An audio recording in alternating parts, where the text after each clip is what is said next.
అందరికీ నమస్తే. నేను మీ సింధుని. Welcome back to our channel fashion by Sindhu. మన ఈ వీడియో చూస్తున్న వ్యూవర్స్ అందరికీ, అలాగే మన సబ్స్క్రైబర్స్ అందరికీ కూడా దీపావళి శుభాకాంక్షలు. దివాళీ స్పెషల్ రెసిపీస్ లో ఈ ఇయర్ మన లాస్ట్ రెసిపీ వచ్చేసి కలాకాండ్.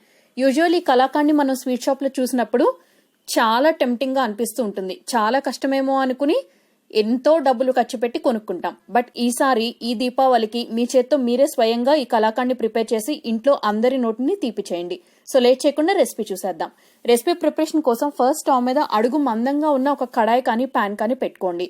ఆ కడాయిని ఒకసారి నీళ్లతో తొలుపుకుని కొద్దిగా వాటర్ అనేది పోయండి. అంటే ఒక 3 to 4 టేబుల్ స్పూన్స్ వాటర్ అనేది పోసేయండి. పోసి స్టవ్ మీద పెట్టండి. ఇప్పుడు ఇందులోకి 1 లీటర్ వరకు ఫుల్ క్రీమ్ మిల్క్ అనేది యూజ్ చేశాను నేను ఈ రెసిపీ ప్రిపరేషన్ లో. మీకు మెజరింగ్ కప్స్ లో చెప్పాలంటే నేను తీసుకున్న ఒక మెజరింగ్ కప్ అనేది అంటే 1 కప్ ఈక్వల్ టు 240 ml అనమాట. సో నేను అలా 4.5 కప్స్ వరకు వేశాను. ఇప్పుడు ఈ పాలని కేవలం లో టు మీడియం ఫ్లేమ్ లో మాత్రమే బాగా ఒక పొంగు వచ్చే వరకు కుక్ చేసుకోవాలి. సో మనకి పాలు మరుగుతున్నప్పుడు ఆ సైడ్స్ పేర్కొంటున్నటువంటి మీగడని స్క్రాప్ చేసుకుంటూ పాలల్లో వేస్తూ బాయిలింగ్ అనేది చేసుకోవాలి. మీన్ వైల్ ఒక చిన్న గిన్నెలోకి 2 టీ స్పూన్ల వరకు నిమ్మరసం అనేది రెడీ చేసి పెట్టుకోండి.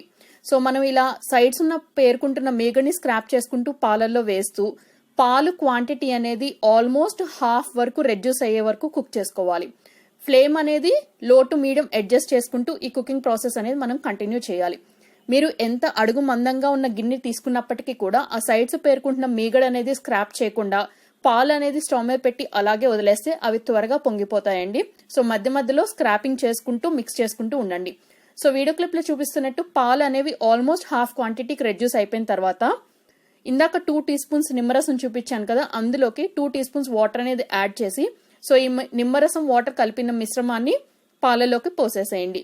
పోసేసి ఈ స్టేజ్ నుంచి ఫ్లేమ్ ని లోనే ఉంచుకుని గరిటె హెల్ప్ తో కంటిన్యూస్ గా మిక్స్ చేసుకుంటూ ఉంటే మీకు ఆ పాలు అనేది విరిగిపోవటం స్టార్ట్ అవుతుంది. సో వీడియో క్లిప్ లో చూపిస్తే మీకు పాలు అనేది విరిగిపోయి పెరుగులాగా విరిగిన పాల టెక్స్చర్ అనేది వచ్చేస్తూ ఉంటుంది. సో ఇక్కడ నుంచి ప్రాసెస్ అనేది నేను చెప్పే స్టేజ్ వరకు ఖచ్చితంగా లో ఫ్లేమ్ లోనే కుక్ చేసుకుంటూ ఉండండి. సో మనకి పాలు ఆల్మోస్ట్ అంతా విరిగిపోయింది అని అనుకున్నప్పుడు ఇందులోకి హాఫ్ కప్ వరకు షుగర్ అనేది వేశాను. 1 లీటర్ ఫుల్ క్రీమ్ మిల్క్ పాలకి హాఫ్ కప్ షుగర్ అయితే కరెక్ట్ గా సరిపోతుంది. హాఫ్ కప్ షుగర్ అంటే 120 గ్రామ్స్ వరకు ఉంటుందండి అప్రాక్సిమేట్లీ. సో షుగర్ వేసిన తర్వాత బాగా కలుపుకుని ఒక 2 to 3 మినిట్స్ పాటు లో ఫ్లేమ్ లోనే ఉంచుకుని తర్వాత ఫ్లేమ్ ని మీడియం లోకి అడ్జస్ట్ చేయండి.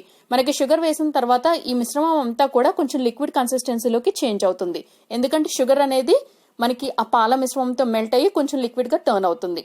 సో మీడియం టు లో ఫ్లేమ్ లో అడ్జస్ట్ చేసుకుంటూ మధ్య మధ్యలో ఆ మిశ్రమాన్ని అంతా కూడా బాగా కలుపుకుంటూ ఉండండి.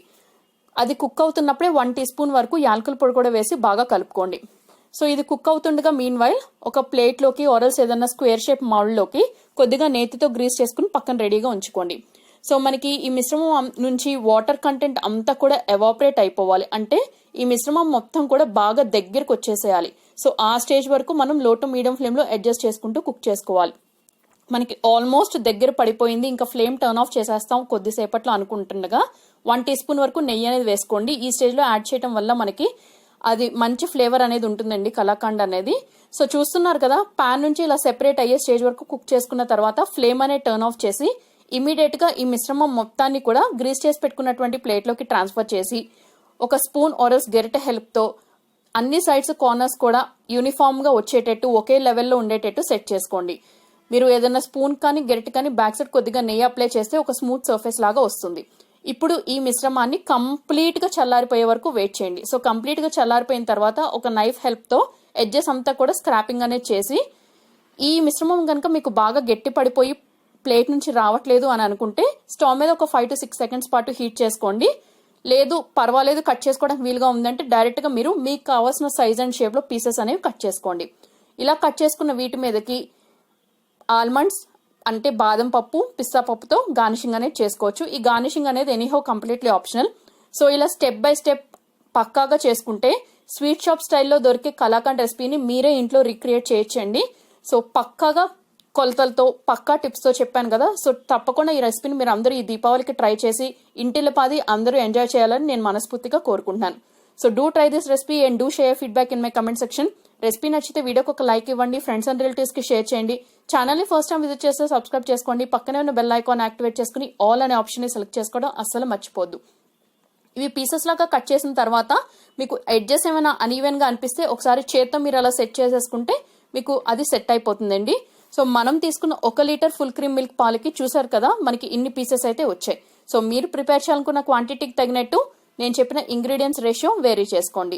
మీరు ఎంత పాల క్వాంటిటీ తీసుకుంటే దానికి తగినట్టుగా షుగర్ క్వాంటిటీ కూడా ఇంక్రీజ్ ఆర్ డిక్రీజ్ అనేది చేసుకోవాలన్న విషయం గుర్తుంచుకోండి. And last but not the least point, ఈ కలకండ్ రెసిపీ నాట్ ఓన్లీ ఇదండి, కోవా ఇట్లాంటి రెసిపీస్ అన్ని కూడా మిల్క్ బేస్డ్ రెసిపీస్ ఎప్పుడు కూడా ఫుల్ క్రీమ్ మిల్క్ తో ప్రిపేర్ చేస్తే వచ్చే టేస్ట్ నార్మల్ టోన్ మిల్క్ తో అంత బాగా రాదు. So do try this recipe. Thank you all very much for watching my video. Take care.